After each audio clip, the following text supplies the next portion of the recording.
വളരെ കാലങ്ങൾക്ക് ശേഷം ഇന്ന് രണ്ടുപേരെ കണ്ടുമുട്ടി. മറ്റാരുമല്ല, നമ്മുടെ കൃഷ്ണനീല എന്ന് പറയുന്ന ചെടിയാണ് കേട്ടോ.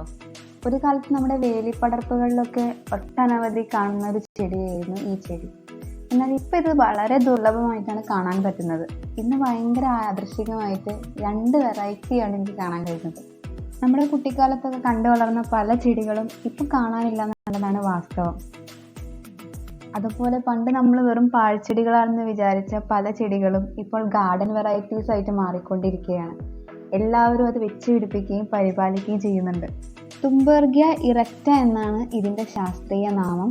ഇതിന് പല പേരുകളിൽ അറിയപ്പെടുന്നുണ്ട്. Kings mantel, Bush clock wine, മലയാളത്തിൽ ഇതിനെ നീലക്കോളാമ്പി എന്നും അറിയപ്പെടുന്നു. അക്കാന്തേസി കുടുംബത്തിൽ വരുന്ന ഒരു എവർഗ്രീൻ പ്ലാന്റ് ആണിത്.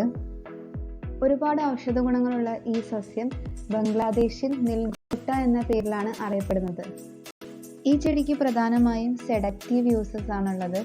ഇൻസോമിയ, ആൻസൈറ്റി, ഡിപ്രഷൻ മുതലായവയ്ക്ക് ഇത് ഉപയോഗിക്കുന്നുണ്ടെന്ന് പഠനങ്ങൾ പറയുന്നുണ്ട്. ഇതുപോലുള്ള കുഞ്ഞൻ സസ്യങ്ങളെക്കുറിച്ച് കൂടുതൽ അറിയാൻ ലൈക്ക് ആൻഡ് സബ്സ്ക്രൈബ്.